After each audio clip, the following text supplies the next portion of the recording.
E aí pessoal, tudo bem com vocês? Então, hoje eu vou falar sobre a parábola do semeador e sobre a parábola dos talentos também. E que essas duas parábolas têm a ver uma com a outra e têm a ver com a nossa vida. Elas falam muito sobre merecimento. No final delas, de ambas, Jesus falou o seguinte: retire daquele que não merece, para que seja entregue àquele que muito tem, porque a quem muito tem lhe será dado mais ainda, e aquilo que e aquele que não tem, até o que pensa que é próprio vai ser perdido, vai perder. Ou seja, tem muitas pessoas nesse mundo que elas são abundantes, elas não são medíocres, elas são, generosas. Essas pessoas, tendo ou não tem a ver com quantidade, com quantificação de coisas, mas com a generosidade. Essas pessoas, elas sempre têm e têm para oferecer, mesmo aqueles que são mais humildes, eles têm. Agora, as pessoas mesquinhas, tacanhas, elas estão sempre retendo, mas parece que elas nunca têm nada, porque elas nunca transbordam, elas não têm nada a oferecer aos outros. Então, nessa parábola fala o seguinte, a parábola do semeador: o semeador saiu a semear. E o primeiro ponto, no meio do caminho, ele vai semeando e algumas sementes caem pelo caminho. E os pássaros vêm e comem essas sementes. O que é esse ponto número 1? São as pessoas que não estão nem aí com nada. São as pessoas que trombam no meio do caminho, vai que vai, tentando, vou tentar. Vai tentando, o que der deu, não der não deu. É como uma história muito antiga que eu já ouvi sobre o comprometimento e o compromisso. Foi feita uma festa na floresta para homenagear o rei que estava voltando. E aí cada animal levou uma coisa. O coelho levou vegetais, a tartaruga também, o pato levou algumas coisas e cada um levou. Chegou na hora da galinha e do porco, o porco sabia, mas não tinha o que levar. E a galinha falou: nossa, eu esqueci de trazer. E agora, como é que eu vou fazer? Eu tenho que oferecer alguma coisa. Aí o porco falou: eu também, eu tenho que oferecer, mas tá tudo certo, minha parte já tá certa. Mas você não trouxe nada? Não, minha parte já tá certa.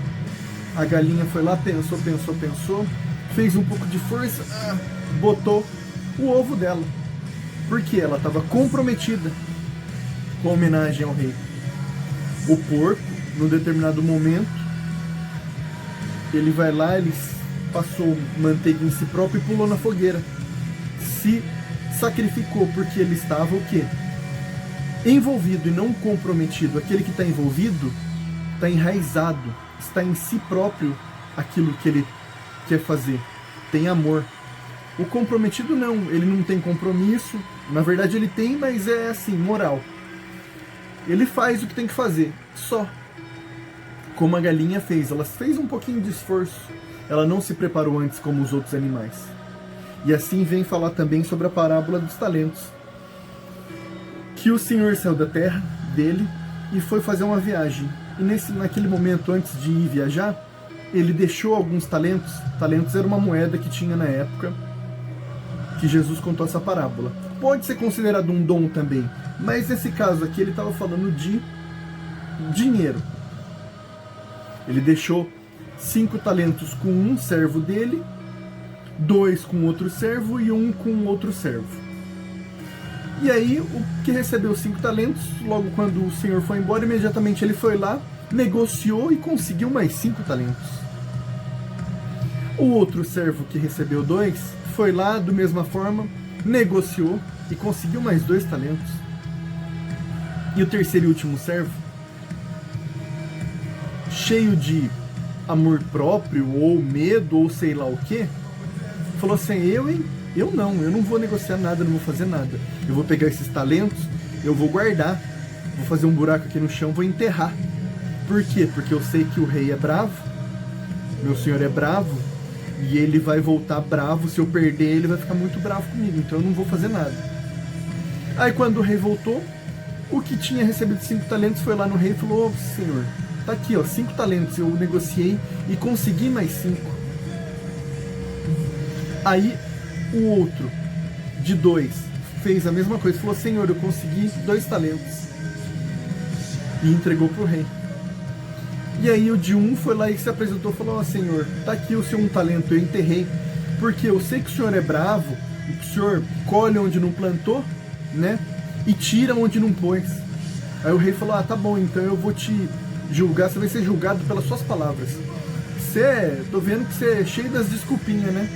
Então quer dizer que se eu sou desse jeito, por que você não colocou meu dinheiro no banco? Pelo menos eu ia receber juros, agora eu não tive vantagem nenhuma. Em todo esse tempo que passou, você não fez nada. Então é o seguinte, você vai ser lançado fora. E guardas, peguem esse talento dele e entreguem pro que tem 10, que conseguiu mais 5, ficou com 10. Porque a quem muito tem, a quem muito é dado, muito vai receber. E aquele que não tem, que tem pouco, que é miserável, até aquilo que ele pensa que é dele vai ser tirado dele. Entenderam a moral da história? Voltando à parábola daquele que semeia, é o seguinte, eu interrompi para contar a história do porco e para concluir que essa parábola dos talentos que era mais fácil e mais rápido de entender. Mas tinha a parte número 2, que a semente caiu no meio de um terreno cheio de pedra, pedregoso.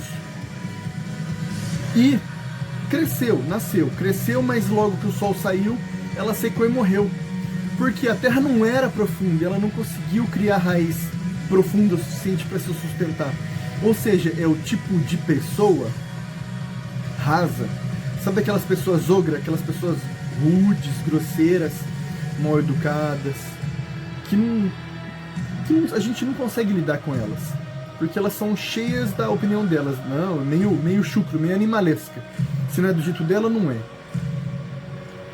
É esse tipo de pessoa, é um coração duro, ele não abre o coração de jeito nenhum.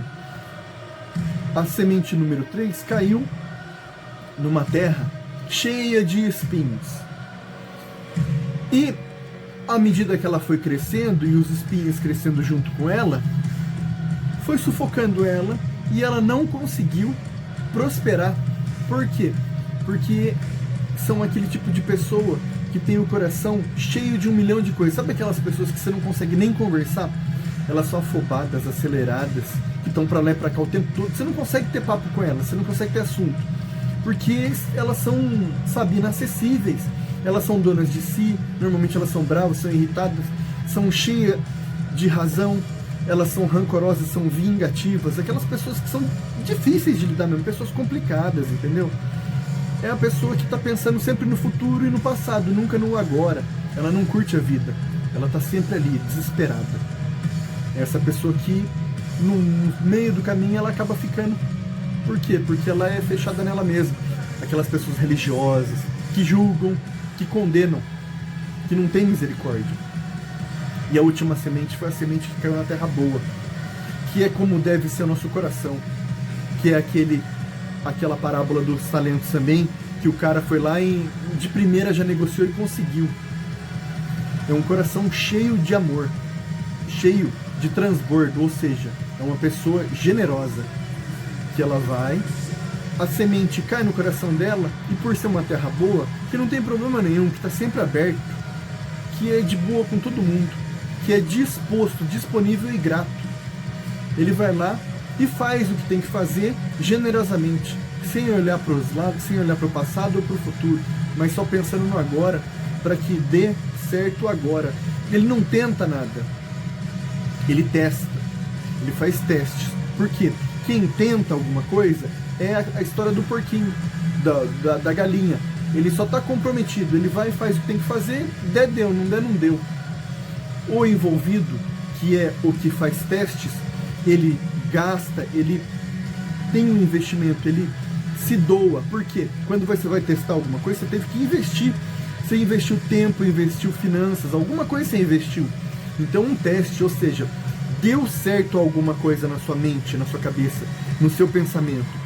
Você só vai testar para ver o que precisa ser ajustado ou não. Ou seja, é o único caminho, é para frente. Você não vai falar, vamos ver o que dá. Não, é o único caminho. Então que a gente seja esse tipo de pessoa. A pessoa bem-sucedida, aquela que faz testes, que é generosa e que olha para o agora. olha para o passado para aprender com os próprios erros e se lembrar do que não deve fazer. E olha para o futuro como alguém que planeja o melhor para o amanhã, mas vive no hoje e entende que onde ele está, onde ele vive, não deve chegar nem a censura e nem o louvor, para que a sua vida e o seu pensamento não seja influenciado. Eu quero que você tenha uma semana abençoada e vitoriosa. Que Deus nos abençoe. Até mais.